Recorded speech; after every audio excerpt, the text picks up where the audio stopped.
শুভ সকাল আমার মিষ্টি বন্ধুরা, কেমন আছো সবাই? আশা করি খুব ভালো আছো। সকাল সকাল একটা পুজোর ভিডিও নিয়ে চলে আসলাম। এটা বেশ কয়েকদিন আগেকারই ভিডিও, আজকের নয়। তবে ভাবছিলাম এডিট করব, তোমাদের সাথে আপলোড করব। তো ফাইনালি আজকে সেটা করেই ফেললাম। আশা করি তোমরা ভালোবাসা দেবে, লাইক কমেন্ট করে পাশে থাকবে। আমিও সকলের পাশে আছি। একে অপরের হাত ধরেই কিন্তু এই সোশ্যাল মিডিয়াতে এগিয়ে যাওয়া যায়। একা কখনোই সম্ভব নয়। আমি যদি ভাবি আমি শুধু সকাল থেকে রাত পর্যন্ত আমার ভিডিওই পোস্ট করব আর আমি এক লাফে অনেকটা ওপরে উঠে যাব, সেটা একদমই নয়। এই সোশ্যাল মিডিয়াতে আমার জার্নি কিন্তু অনেক দিনের। সেটা সোশ্যাল মিডিয়াতে ইউটিউব কি, ইনস্টাগ্রাম কি আর ফেসবুক কি। তবে হ্যাঁ, মাত্র ফেসবুক থেকেই আমি সফলতা পেয়েছি। তবে অনেকটাই আনন্দ লাগে যে যাই হোক আমি সময় দিয়েছি, সেই সময়ের মূল্য আমি পেয়েওছি। আর সেটা খুব ভদ্রভাবে ভালোভাবে ভিডিও বানিয়ে। এখন যেসব ভিডিওগুলো হচ্ছে সেটা তো আমরা চোখে দেখতেই পাচ্ছি, বাচ্চাদের হাতে অনেক সময় ফোনও দেওয়া যায় না। তোমরা কি বলো? তো সকাল সকাল তোমাদের কি পুজো হয়ে গেছে? অবশ্যই কমেন্ট করে জানিও। আর আমার ভিডিওগুলো তোমাদের কেমন লাগে সেটাও জানাতে ভুলো না। আমার ভিডিও তোমাদের সামনে গেলে তোমরা লাইক কমেন্ট করে একটা সুন্দর কিন্তু কমেন্ট করে আমার পাশে থেকো। আর তোমাদের ভিডিও আমার সামনে এলে আমি কিন্তু অবশ্যই লাইক করে গঠনমূলক একটা কমেন্ট করে আসি, যাতে আমার কমেন্ট ধরে তুমিও আমার পরিবারে আসতে পারো। আর তাছাড়া তোমার পরিবারে যত বন্ধু আছে সবাই যেন আমার পরিবারে যুক্ত হতে পারে।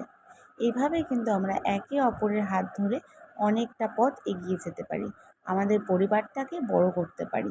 আমাদের যেমন পার্সোনাল একটা ফ্যামিলি আছে, একটা পরিবার আছে, সংসার আছে, তেমন কিন্তু এই সোশ্যাল মিডিয়া জুড়েও আমাদের একটা পরিবার আছে। এটা আমরা সব সময়ের জন্যই মনে করি। কেননা ঘুম থেকে উঠে আমরা যেমন সংসারের কাজ বাজ, বাচ্চা কাচ্চা সামলানো, রান্না বান্না, নিজেদের সাজ পোশাক সব কিছুই করে থাকি নিত্যদিনে, তেমনি এই সোশ্যাল মিডিয়াতেও কিন্তু সকাল থেকে উঠে আমাদের গুড মর্নিং শুরু হয় আর রাতে গিয়ে শেষ হয় গুড নাইটে। তোমরা কি বলো? আমি তো যতটুকুনি সময় পাই ঘরের কাজকর্ম সামলে এই সোশ্যাল মিডিয়াতে অ্যাক্টিভ থাকি।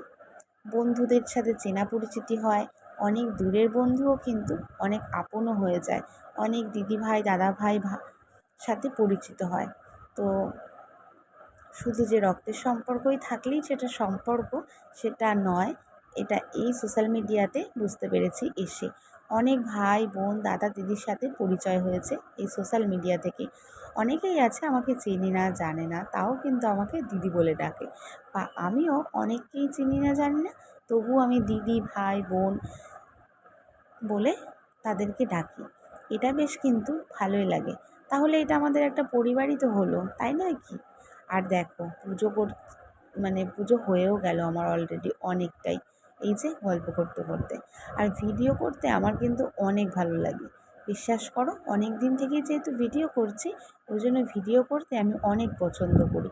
এখান থেকে কতটা কি আর্নিং আমার হয়, বা আমি কতটা ভিউজ আসলো, কটা লাইক আসলো, সেটা তো একটা আনন্দের বিষয়। যখন অনেক লাইক কমেন্ট আসে সেটা সত্যিই ভালো লাগে। যারা একমাত্র ভিডিও বানায় তারাই জানবে সেই আনন্দ কতটা।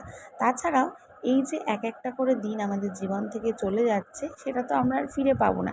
কিন্তু এই ভিডিওগুলো করে রাখলে আমরা কিন্তু ফেলে আসা 1 বছর আগের স্মৃতিগুলো আমরা ইচ্ছে হলে দেখতে পাই।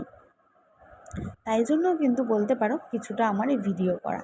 এই আমার বাচ্চা ছোট থেকে বড় হচ্ছে, ওর দিনগুলো তো আমি আর ফিরে পাবো না সেই ছোটোবেলাকার।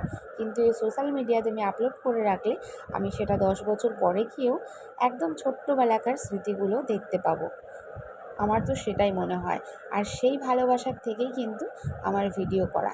শুধু ভিডিও না, যে কোনো কাজই যদি আমরা ভালোবেসে করি আমরা কিন্তু নিশ্চয়ই একদিন সফলতা পাবো।